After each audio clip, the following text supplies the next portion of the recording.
So ఈ వీడియోలో phase 4లో function and modules గురించి తెలుసుకుందాం. ఫంక్షన్ అంటే ద బ్లాక్ ఆఫ్ కోడ్. ఆ కోడ్ ఏందంటే మనం ఎక్కడన్నా రీయూజ్ చేయాలా అన్నప్పుడు అది ఫంక్షన్‌లో పెట్టి దాన్ని కాల్ చేస్తాం.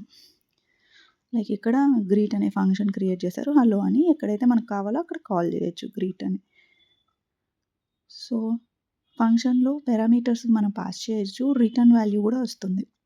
అంటే అవుట్‌పుట్ అనేది సో ఇక్కడ రిటర్న్ a+b అని పెట్టున్నారు. అంటే సమ్ అనేది రిటర్న్ అవుద్ది. ఆ రిటర్న్ అయిన వాల్యూ అనేది మనం ఒక వేరియబుల్‌లో పెట్టుకొని ఆ వేరియబుల్‌ని ప్రింట్ చేసుకోవచ్చు. లైక్ ఇక్కడ a, b అనేది parameters. So built in functions అక్కడ కొన్ని బిల్ట్ ఇన్ ఫంక్షన్స్ ఉంటాయి ఆటోమేటిక్‌గా. మనం ఆ ఫంక్షన్ కాల్ చేస్తే అవి మనం ఇప్పుడు లెంత్, మ్యాక్స్, మినిమమ్, సమ్ ఇవన్నీ బిల్ట్ ఇన్ ఫంక్షన్స్.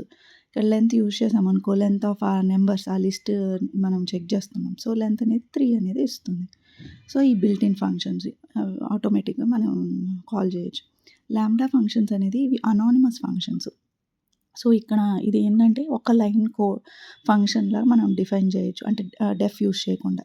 ఇది ఎక్కడ యూజ్ చేయాలంటే ఇప్పుడు మనము ఒక లైన్ కోడ్ కావాలి. ఇది మళ్ళీ మల్టిపుల్ టైమ్స్ రిపీట్ చేయకూడదు. ఓన్లీ వన్ టైమే మనం ఇది ఈ ఫంక్షన్ కాల్ చేయాలన్నప్పుడు లాంబ్డా ఫంక్షన్స్‌కి వెళ్తాము. అది ఎలా అంటే ఇప్పుడు లాంబ్డాలో ఆర్గ్యుమెంట్స్ ఇచ్చి తర్వాత ఎక్స్‌ప్రెషన్ పెడతాం. ఎక్స్ అనేది ఆర్గ్యుమెంట్, ఎక్స్ ఇంటూ ఎక్స్ అనేది ఎక్స్‌ప్రెషన్. సో అలాగా.